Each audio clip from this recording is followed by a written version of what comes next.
राज्यसभा में सदन के उपनेता प्रमोद तिवारी इस वक्त हमारे साथ बातचीत करने के लिए मौजूद हैं। सर, हरियाणा में जिस तरीके से आईएनएलडी के जो प्रदेश अध्यक्ष हैं उनकी हत्या हुई है सरेराह, इसको लेकर के कई तरीके के सवाल उठ रहे हैं राज्य प्रशासन को लेकर। देखिए, हत्या जिस दुस्साहसपूर्ण ढंग से की गई, उनके परिवारजनों ने सरकार से कहा भी था।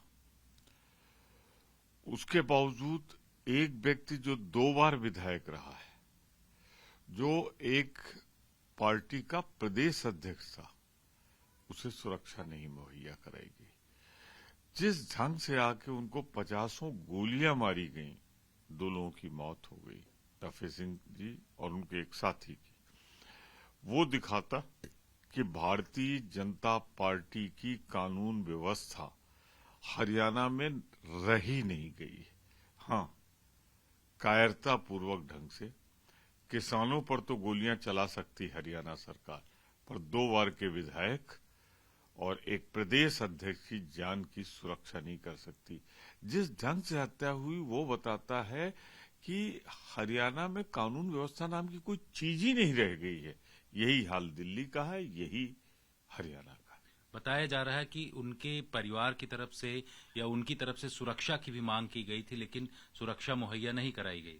कहा यह जा रहा है कि उनके परिवारजनों ने सुरक्षा की मांग की थी, मुकदमे चल रहे थे, दुश्मनियां थी, और ये भी कहा जा रहा है कि चौटाला साहब ने भी बात की थी, जो इतने बड़े नेता हैं, पार्टी के नेता हैं, उसके बाद भी सुरक्षा नहीं।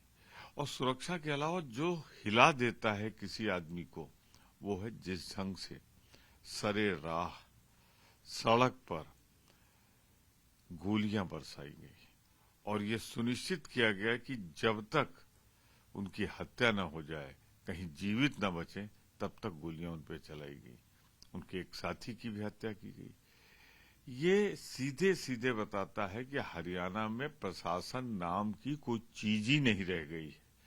हाँ, सिर्फ कायरतापूर्ण ढंग से गोली चला सकते हैं ये किसानों पर। उधर केजरीवाल को ईडी का सम्मन दिया गया था, लेकिन वो इस बार भी नहीं जा रहे हैं। केजरीवाल ने सवाल उठाया है कि इंडिया गठबंधन के में उन जाने की वजह से इस तरीके के ईडी उनको प्रताड़ित कर रही है, उनको बुला रही है बार बार। केजरीवाल जी की बात को न मानने की कोई वजह नहीं है, इसको सिलसिलेवार जोड़िए। यही झारखंड में कोशिश हुई कि गठबंधन टूट जाए और मुख्यमंत्री भाजपा के साथ शामिल हो जाए, इंडिया गठबंधन न बनने पाए।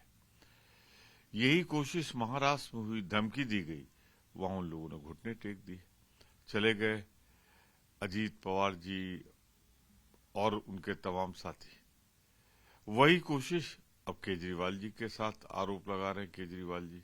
तो इस सिलसिला जिस ढंग से हो रहा है, वो खुद साबित करता है कि जहां जहां इंडिया गठबंधन है, बिहार को ले ले, वहां लालू जी को इस आयु में, इस अस्वस्थता में, तेजस्वी जी पे जबरदस्त हमले किए जा रहे हैं सरकारी एजेंसियों द्वारा।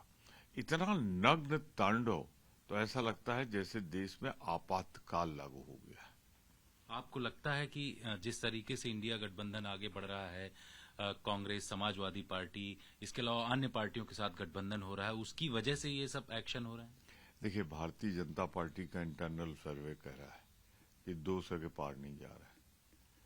इसलिए ये हताशा, निराशा, कुंठा और हमला है।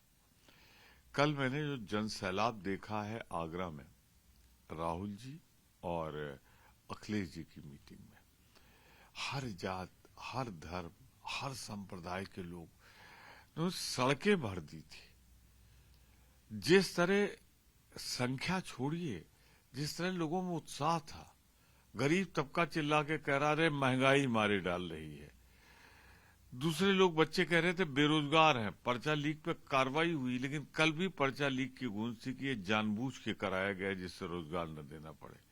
तो मैं तो दावे से इतना ही कह सकता हूं कि गठबंधन निश्चित रूप से भारतीय जनता पार्टी गठबंधन की सरकार को समाप्त करेगा। ये जो जन आक्रोश है ना, जनता के बीच में महंगाई, बेरोजगारी, तमाम और मुद्दों को लेकर भ्रष्टाचार, तो उसको विकल्प मिल गया है और वो विकल्प 55% बनाम 38% की लड़ाई पर टिक गया है।